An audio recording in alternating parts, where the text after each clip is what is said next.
नमस्कार, लोकसंदेश न्यूज चॅनलमध्ये आपलं स्वागत आहे। पाहूयात आजची विशेष बातमी। शिवाजी विद्यापीठाचे उपकेंद्र सांगली शहरालगतच मिरज कुपवाड किंवा शहरापासून 10-15 किलोमीटरच्या अंतरावर होणे अपेक्षित होते, परंतु हे विद्यापीठाचे उपकेंद्र 60 ते 70 किलोमीटरच्या अंतरावर म्हणजे खानापूरला देण्याचे राज्य सरकारने जाहीर केले। त्यामुळे सांगलीतील इतर तालुक्यातील शैक्षणिक कामासाठी विद्यार्थ्यांना परत 90 ते 100 किलोमीटर अंतरावर त्या ठिकाणी जावं लागणार आहे। अनेक वेळा शिवाजी विद्यापीठाचे उपकेंद्र सांगलीमध्ये होण्यासाठी आम्ही शिष्टमंडळ घेऊन अनेक वेळा शिवाजी विद्यापीठाचे कुलगुरू, राज्यपाल, मुख्यमंत्री, उच्च आणि तंत्र शिक्षण मंत्री तसेच जिल्ह्यातील आमदार, खासदार यांच्याकडे अनेक वेळा निवेदन दिले होते। यामध्ये म्हटलं होतं की उपकेंद्र हे सांगली शहरात लगतच असावे, परंतु विधिमंडळात पालकमंत्री चंद्रकांत दादा पाटील यांनी खानापूर तालुक्यात करण्याचा निर्णय घेतला आहे। परंतु जिल्ह्यातील अनेक भागातील आणि अनेक तालुक्यातील विद्यार्थी, विद्यार्थिनी, शिक्षक, प्राध्यापक आणि पालकांना खानापूरला जाणे गैरसोयीचे आहे। त्या ठिकाणी राहण्याची, जेवण्याची, वाहतुकीचा आणि सर्वात महत्त्वाचं म्हणजे विद्यार्थ्यांनी, महिला, युवतीसाठी हे ठिकाण भविष्य काळात धोकादायक ठरण्याची शक्यता नाकारता येत नाही। त्यामुळे हे ठिकाण अनेक गैरसोयीचं होणार आहे। तसेच खानापूरमध्ये दळणवळणाच्या इतर सोयीसाठी गैरसोय होण्याची शक्यता असल्यामुळे विद्यापीठ उपकेंद्र हे सांगली शहरात असल्यामुळे तसेच या ठिकाणी जिल्ह्यातील सर्व प्रशासकीय कार्य असल्यामुळे आणि कार्यालय असल्यामुळे विद्यार्थ्यांना त्यांचे शैक्षणिक क्षेत्रातील कामे असतील तर ते करण्यासाठी सोपे झाले असते। विद्यापीठ उपकेंद्र सांगलीत झाल्यामुळे सांगलीच्या वैभवात भर पडली असती। सांगली हे जिल्ह्याचे ठिकाण असल्यामुळे ते सगळ्यांना सोयीस्कर झाले असते। सांगलीतील दळणवळणाचा फायदा चलन वाढीसाठी झाला असता। छोटे मोठे व्यवसाय, उद्योजक, व्यापारी वर्गांना खूप फायदा झाला असता।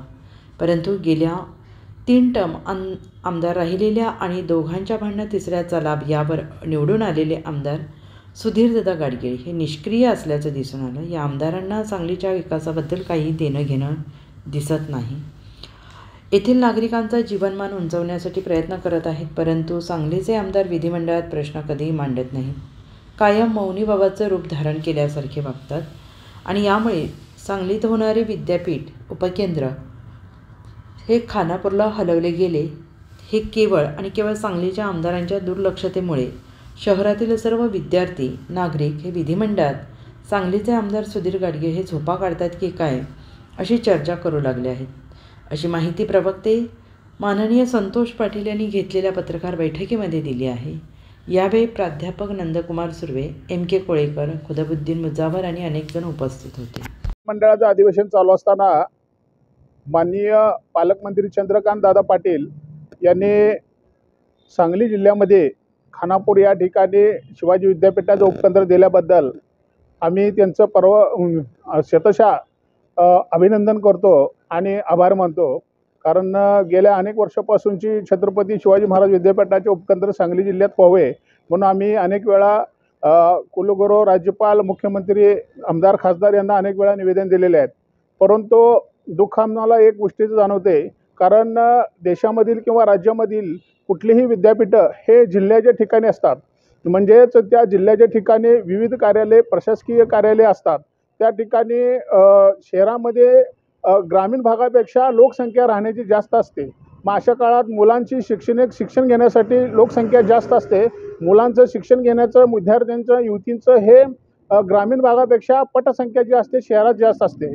त्याच्यामुळे त्या शहरातील लोकांना किंवा शहरातील युवक, युवती, विद्यार्थ्यांना त्या विद्यापीठामध्ये जाणं, ऑफिशियल काय असणारी कामं ते करणं किंवा जिल्ह्याच्या ठिकाणी असणारं विद्यापीठ त्या ठिकाणी असणाऱ्या जिल्ह्यातील इतर भागातील तालुक्यातील विद्यार्थ्यांनाही अनेक प्रशासकीय कार्यालय असल्यामुळं त्या कामाच्या निमित्तानं इतर कामही होतात। म्हणून विद्यापीठाचं उपकेंद्र हे शहराच्या, जिल्ह्याच्या ठिकाणी असावं आमचं मागणी होती। परंतु हे खानापूरला गेल्यामुळं आम्ही या ठिकाणी आज या माध्यमाद्वारे आम्ही पालकमंत्री, मुख्यमंत्री किंवा कुलगुरू यांना विनंती करतो की गेल्या अनेक वर्षापासून जो प्रश्न होता तो सुटलेला आहे, परंतु हे उपकेंद्र सांगली शहरामध्ये व्हावे। कारण सांगली शहरामध्ये अनेक प्रशासकीय कार्यालय आहेत। त्या ठिकाणी जिल्ह्यातून, इतर भागातून येणाऱ्या वेगवेगळ्या युवती मुलांसाठी ते उपयोगाचे ठरते। परंतु हे विद्यापीठ खानापूरमध्ये घेतल्यामुळं सांगलीमधून कोल्हापूरला जायला 40-50 किलोमीटर अंतर होतं, परंतु आता खानापूरला जायला 60-70 किलोमीटर जावं लागणार। इवन शिराळा तालुक्यातून एका भागातून जाण्यासाठी त्यांना 150 किलोमीटर जाणार। किंवा त्या भागामध्ये युवक युवती महिला यांच्यासाठी खूप गैरसोयीची अडचण येणार आहे. महिला मुलींसाठी ग्रामीण भागात जाण्यासाठी वाहनं नसतात, राहण्याची सोय नसते, व्यवस्था होत नाहीत किंवा प्राध्यापक मुलं त्या ठिकाणी गैरसोय होते. अशामुळे या सांगली शहराच्या आसपास आजूबाजूच्या जवळ अनेक जमिनी आहेत. त्या जमिनीवरती त्या ठिकाणी हे विद्यापीठाचं उपकेंद्र चालू करावं. खरं ही वास्तविक मागणी त्या ठिकाणी त्या भागातील आमदारांनी आमच्या भागात व्हावं म्हणून केलं होतं, परंतु सांगली शहरातील जिल्ह्यातील सर्व नागरिक असे म्हणू लागले आहे की सांगली शहराचे आमदार हे माननीय सुधीरदादा गाडगीळ हे विधिमंडळामध्ये अधिवेशनामध्ये प्रश्न उठवत नाही, आवाज उठवत नाही आणि खानापूरला हे जात असताना तुम्ही त्या ठिकाणी झोपला होता काय, असे हे सवाल प्रश्न ह्या सांगली शहरातून जिल्ह्यातून येऊ लागले आहे.